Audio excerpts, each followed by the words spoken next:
Good morning. Welcome to the forecast discussion for December 9th, 2013. It's currently 9 a.m. And we start off with the fact that we had some very impressive snowfalls over southern New Jersey and also southeastern Pennsylvania, specifically around Philadelphia, where over 6 inches of snow fell. Some locations got as much as 10 inches of snow. Clearly, that wasn't expected. Not one model guy was suspecting anything close to that amount. I thought I was aggressive going 1 to 2 inches along the coast and around 2 to 4 inches in Philadelphia. That wasn't even good enough for this storm that clearly overperformed anybody's expectation. But now, temperatures are finally starting to warm up. We do have some freezing concerns remaining over the interior, especially over the Hudson River Valley in northern Connecticut. But the good news is that much of the precipitation is starting to leave. But don't enjoy it for long because more snow is on the way for tomorrow.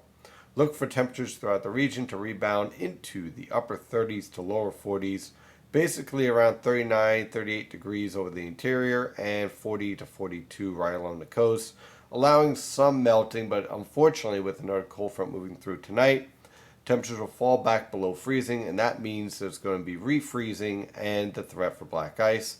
And like I said, a return to more snowfall by tomorrow, late tomorrow morning into early tomorrow evening with some accumulating snowfall. Let's take a look at the latest radar. You can see some of that lingering rain and freezing rain exiting the region. I expect everyone to be dried out by this afternoon. So by 1 o'clock, everybody from Philadelphia to New York City will be completely dry with improving weather conditions. Temperatures will rise above freezing, giving you a chance to clean up before the other storm moves through the region tomorrow with snow. Now, on the infrared satellite picture, you can see the first wave here.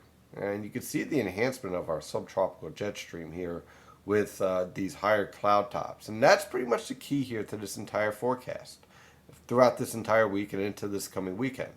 Arctic air is pretty much locked in over the northern plains, the core of it. Believe me, you don't want to be in the core of this Arctic air where temperatures are struggling in the teens and 20s for highs. But we also have this strong gradient developing along the coast, and that means storms. And these storms are going to be riding up along this subtropical jet stream. We can see that even more clearly on the water vapor satellite picture. Here comes the Arctic air. Here comes another clipper dropping south. Okay. Here's another disturbance that's forming along the subtropical jet stream. So we got one in the Pacific off the California coast, another one over the southwest. That's going to be our storm for tomorrow. We have another wave that's going to pass to our south. That's part of this enhancement. Meanwhile, you have one Arctic high pressure system over the Canadian Maritimes, another one taking hold over the plains. So you kind of see what we're setting up here in our winter weather pattern. Arctic air drops in, disturbances cut under it. And then we get these overrunning storms with periods of snow, sleet, freezing rain, just a mess. And that's pretty much the winter forecast I had in place, and it pretty much is starting to lock in. And if we get any type of what's called a negative Arctic oscillation or a negative North Atlantic oscillation lock in, then we are in for a lot of interesting weather moving forward as we get into January and February. But for now, let's focus on tomorrow with this strong disturbance here. This disturbance will ride up along what will be this passing Arctic cold front and produce a wave, much like what we're seeing now, of moderate to possibly some heavy snow. Now, this is the NAM model guidance here. Now, here we are for tonight. We're clearing out. 850 millibar temperatures are a bit warm, but they start to crash rapidly as that cold front drives through. So much so that by tomorrow morning, our 850 millibar temperatures are falling rapidly. We have temperatures clearly below freezing, ranging from the upper 20s to lower 30s right along the coast, mid to upper 20s over the interior. Now watch what happens mid-morning. Mid-morning, precipitation starts to race into the region. Our 850 millibar temperatures just crash like a rock. And that means that the mid-levels of the atmosphere clearly are going to support snow. Meanwhile, along the coast, temperatures basically range from the upper 20s to lower 30s.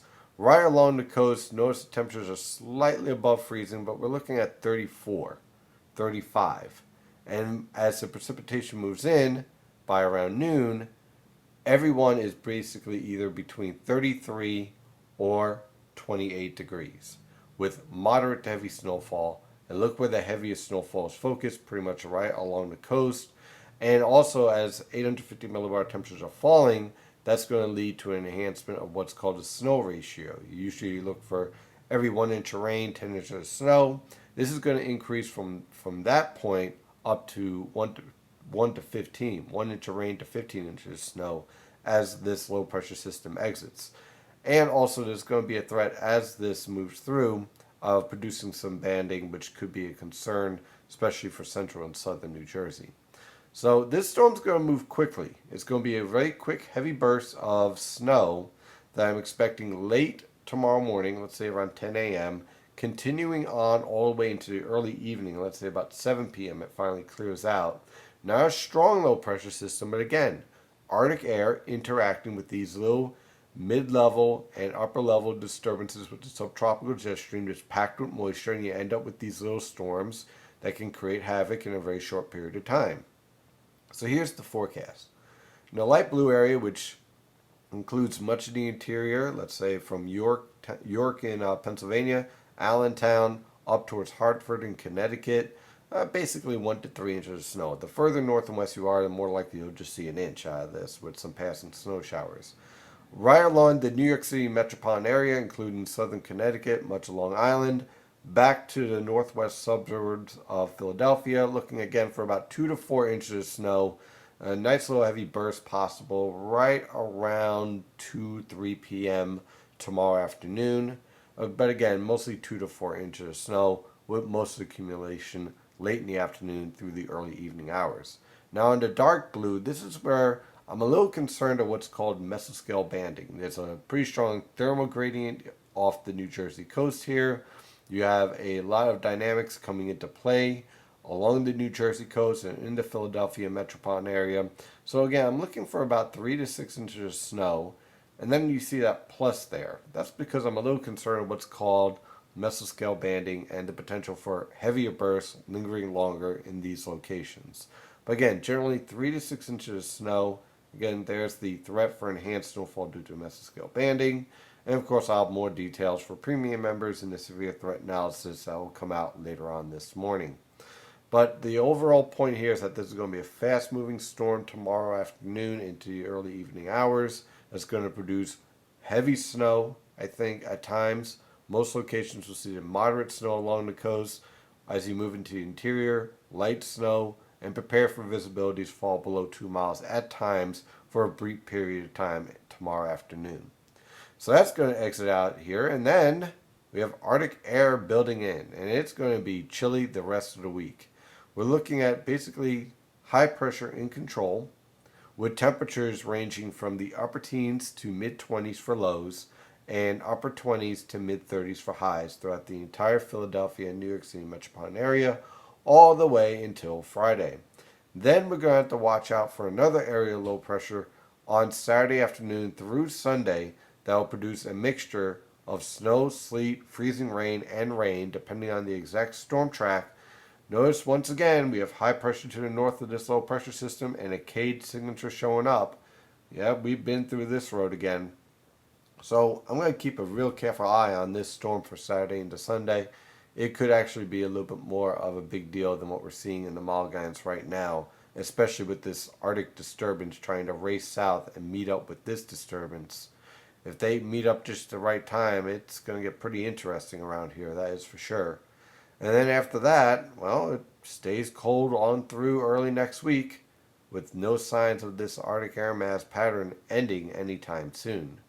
Basically, as long as you get this nice large ridge developing over the west coast and over the Pacific here, you're going to continue with this northwesterly flow driving Arctic air south into the eastern United States. That is your forecast discussion for today. Of course, I'm your meteorologist, Stephen DiMartino.